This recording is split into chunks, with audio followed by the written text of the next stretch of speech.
Pondowoso sikro metal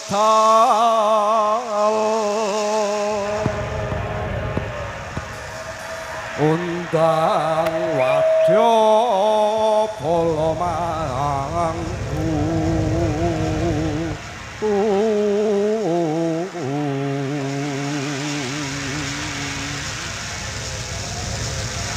rumahap kang para wadya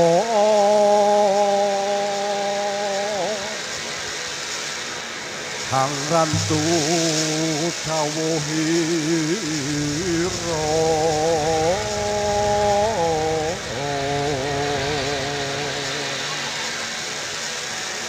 tan ana kang samya kantun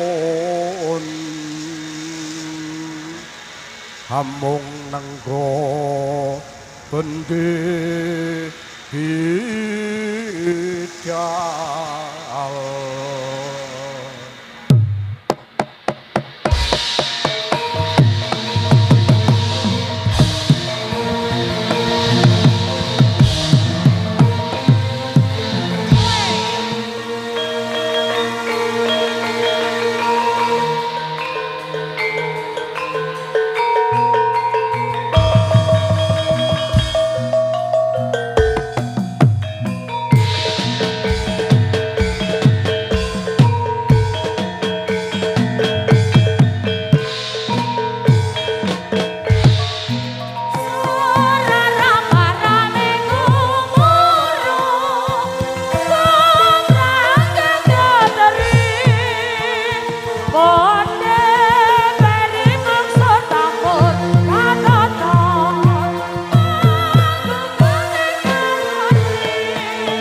ngaturaken wilujeng dalu sagunging pakurmatan.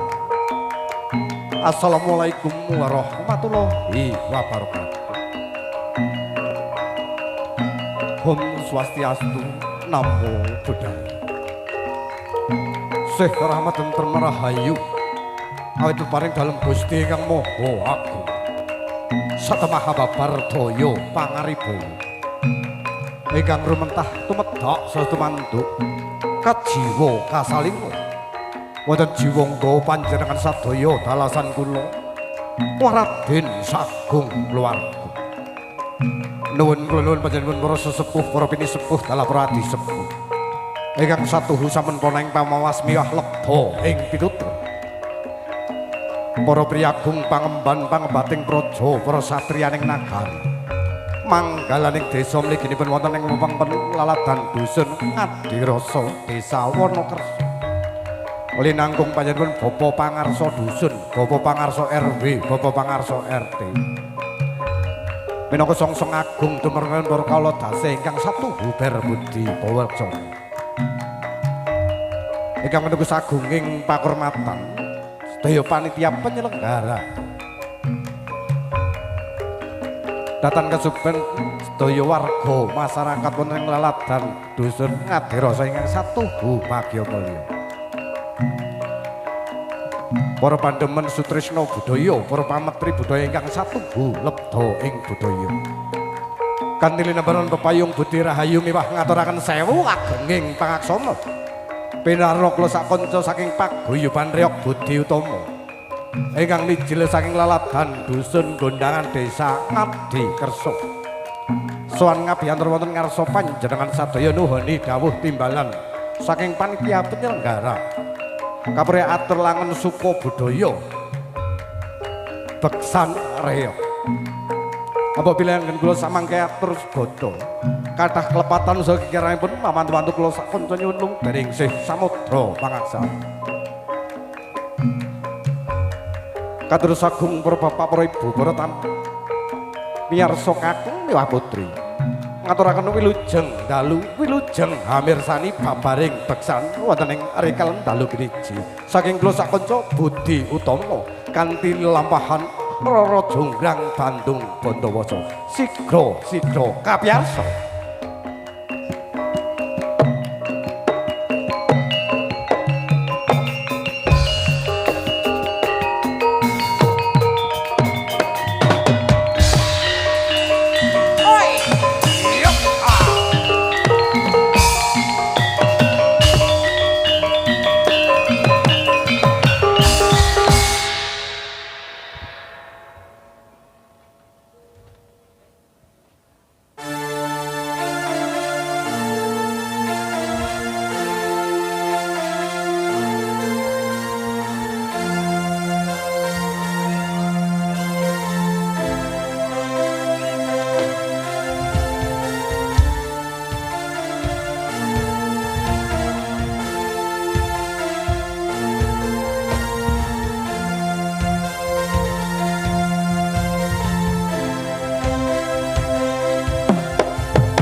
horeg bumi gunjing sanalika oleh lalaton Ratu Prambanan sang Bandung Bandawasa Papisan Prabu Boko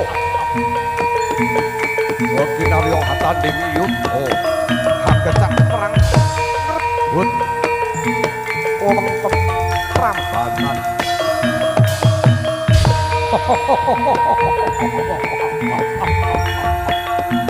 Boko metu kowe Boko tanding yudha marang ingsun ya sang Bandung Bandawasa ingsun lanange jagat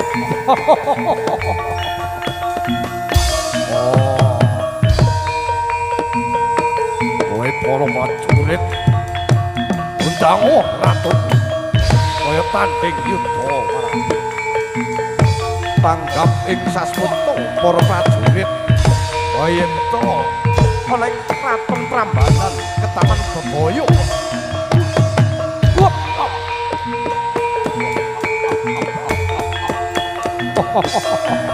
maju ayo maju tanding yudha marang Jaya Bandung Bandawasa aja mung sira ratumu maju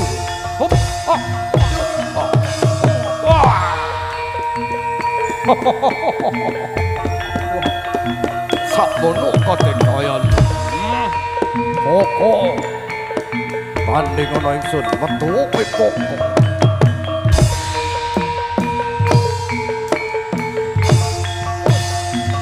Engkon prajurit sang Prabu Boko kandha setya bekti setya tuhu ngalang-alangi marang jumangkaing sang Bandung Bandawasa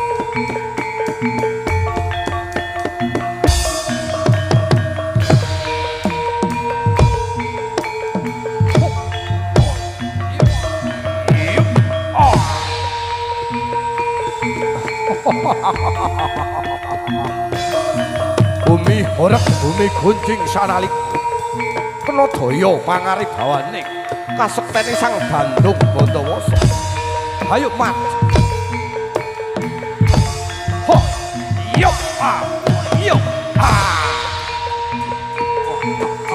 kocar kacir nalika samangka para wadya bala para prajurit Prabu Boko ayo maju tanding yudha aja siji bos maju bareng tanding ana marang ingsun hop yo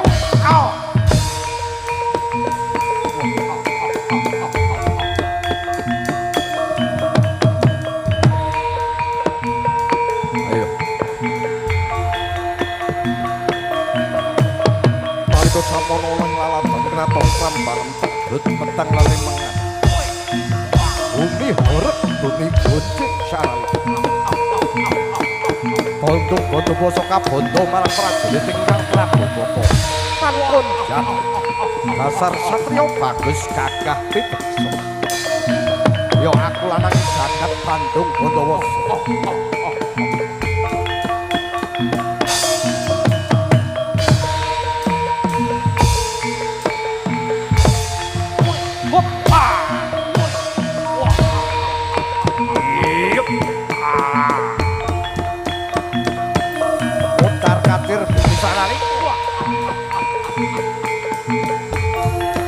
tan kena kinira yen to sang Prabu Boko tekaning lena mati ana ing astane Bandung Bandawasa kabeh prawara prajurit kocar kacir kalang kabut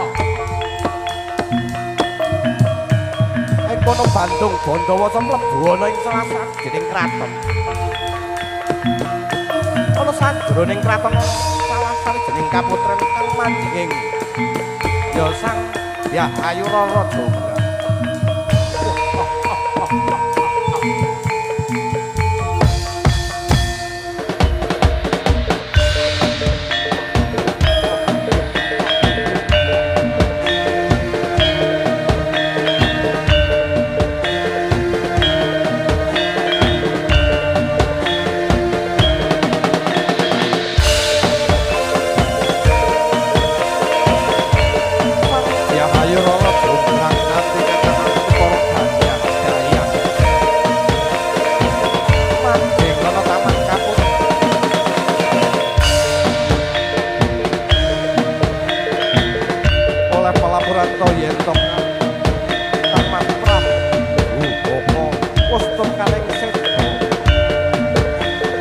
Oh, ana ing astane Bandung Bondowoso.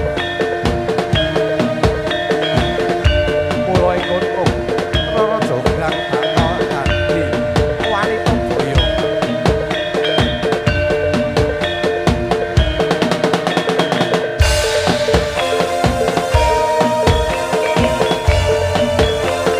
Ana ing Rara Jonggrang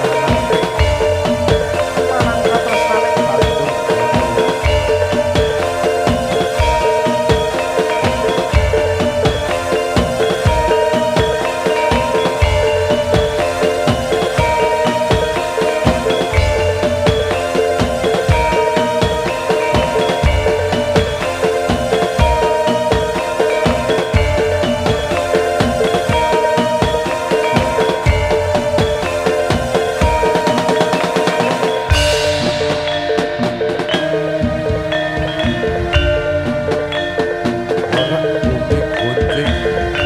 Kabut peteng-peteng det lelimengan ana sajroning taman kabutren. Ing kono Rara Jonggrang kang lagi nandhang sumomo. Tumeke sing wasto amarga yo Sang Prabu Baka wis tekan mati ana ing astane Bandung Bondowoso ana tengahing alas Wonosegoro.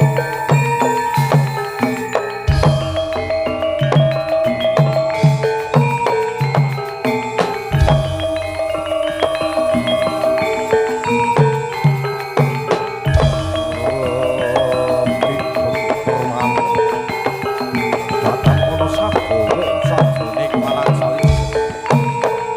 Bapak Santono ngatare pahawe sami rono datan dumapura. Kang Tadyarso hamung swaraning pratamba kang lunga pangreng nangep bisa jroning sasana pagelar.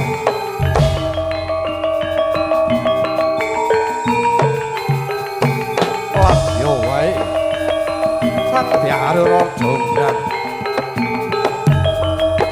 nandhang sumomo. Katekanan Sang Bandung Bondowoso mancing ana sajroning taman kabutren. Kinarya amboyong Sang Hyang Rara Jonggrang minangka wanita boyongan.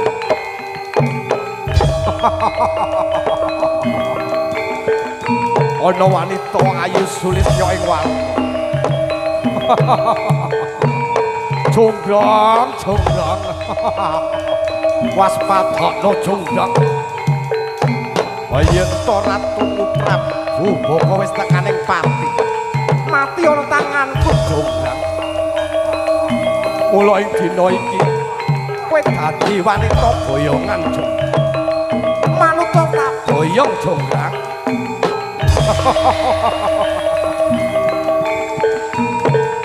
Joko Bandung keparat kowe Joko Bandung. Kowe wis marjaya mateni kakangku Bandung Bondowoso. Takoni Jonggrang. Pancen aku sing mateni Kang Mastu Prabu Baka. Mula saiki kowe manut marang ingsun. Hop. Ah. Yo. Wong ayu. Aku meneng nek wong sing kaya manut Jonggrang.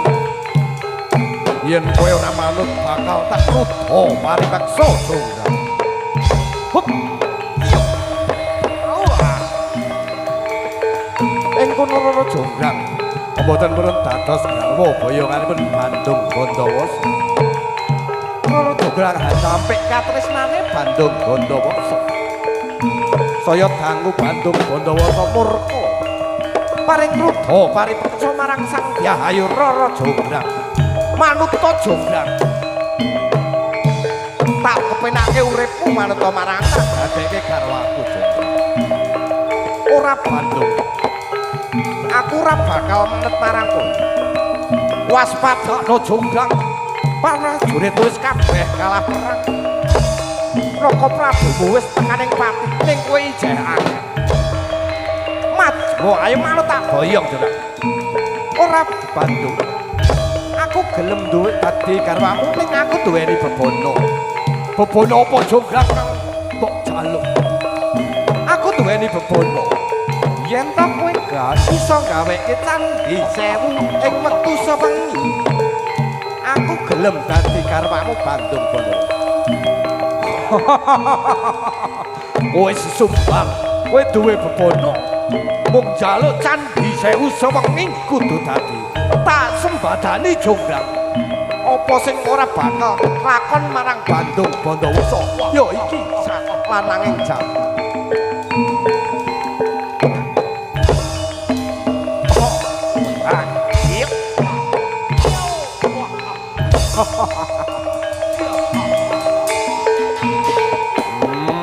Ana wanita kaya ngene.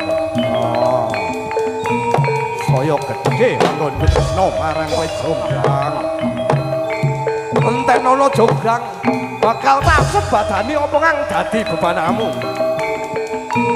Ing kono Bandung Bondowoso bakal nyembadani apa kang dadi bebanane jonggrang.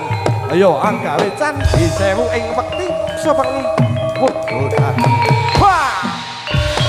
Yo yo yo yo yo yo.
tengah wengi candhi wis moh dadi wis ana candhi kang acacah 999 sang Byayu Rara Jonggrang kepar ketirati bingung rasane kepilih to arep nurungake sang Bandung Bondowoso anggene angin to candhi para jim para setan para murid kumpul abiji angin to candhi manut apa kang dadi prentahe Bandung Bondowoso ing kono bumi moses bumi horeg bumi pedhut lelimen candhi wis meh dadi Rara Jonggrang ngutus para daniyang anutuk lesu kepiye to jago klurung ben kaya dene pacar wis meh teko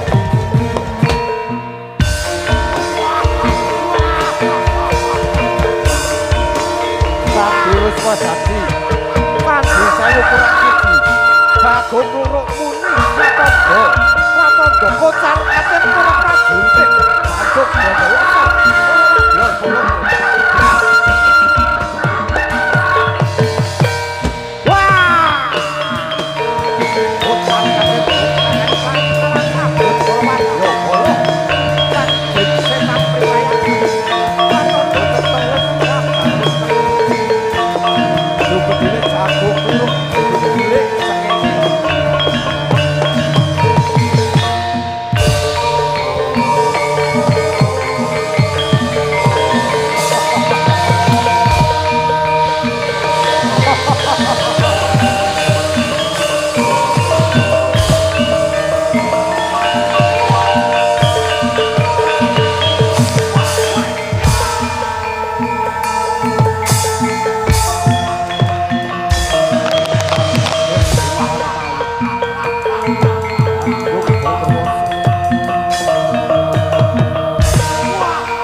para wadya balaku para jin setan kang tak sambat gawe candhi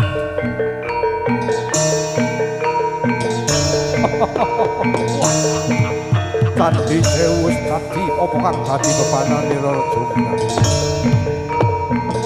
senajan to wis teko wayah esuk jago wis padha klurung nanging candhi wis tinata candhi wis dadi Jonggrang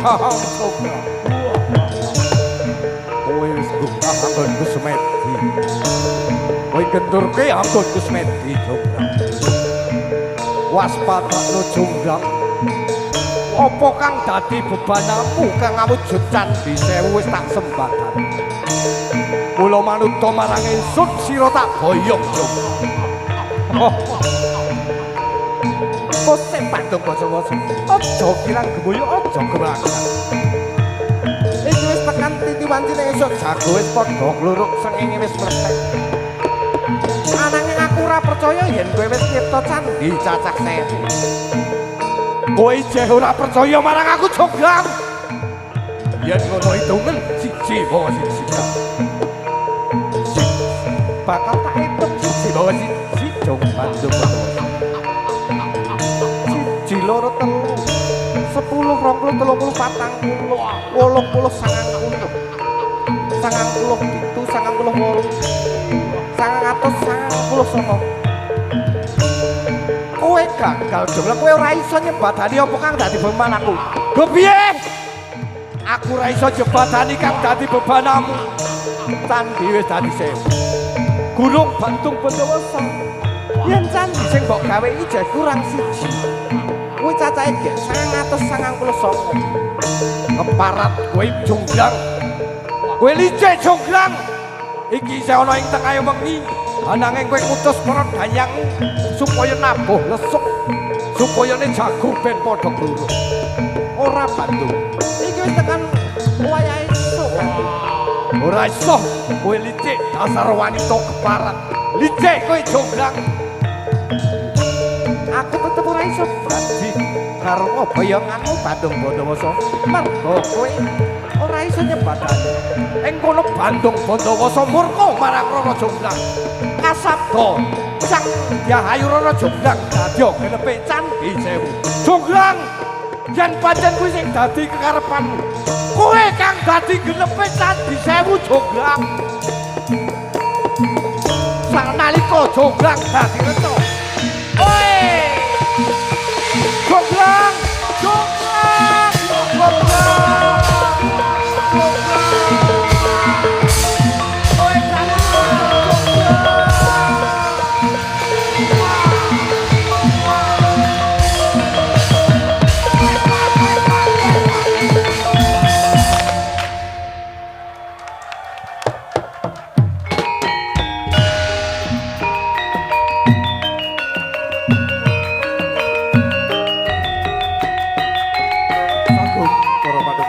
Tresno budaya para pamirsa kakung miwah mekaten menggah peparing beksan saking kula sakonco paguyuban reok budi utama kanthi lampahan Rara Jomblang Bandung Bondowoso apabila angen kula sakonco mundi dawuh saking warga ageng Ngadirasa kirang dadosaken Sukarna ing penggalih kirang ing Trapsila punapa dene Subasita mawantu-wantu kula sakonco saking budi utama nyuwun lumebering sih samudra pangaksami ing wasana ngaturaken sugeng dalu sugeng pepanggihan ing sanes wedal billahi taufik wal hidayah wassalamualaikum warahmatullahi wabarakatuh nuwun matur nuwun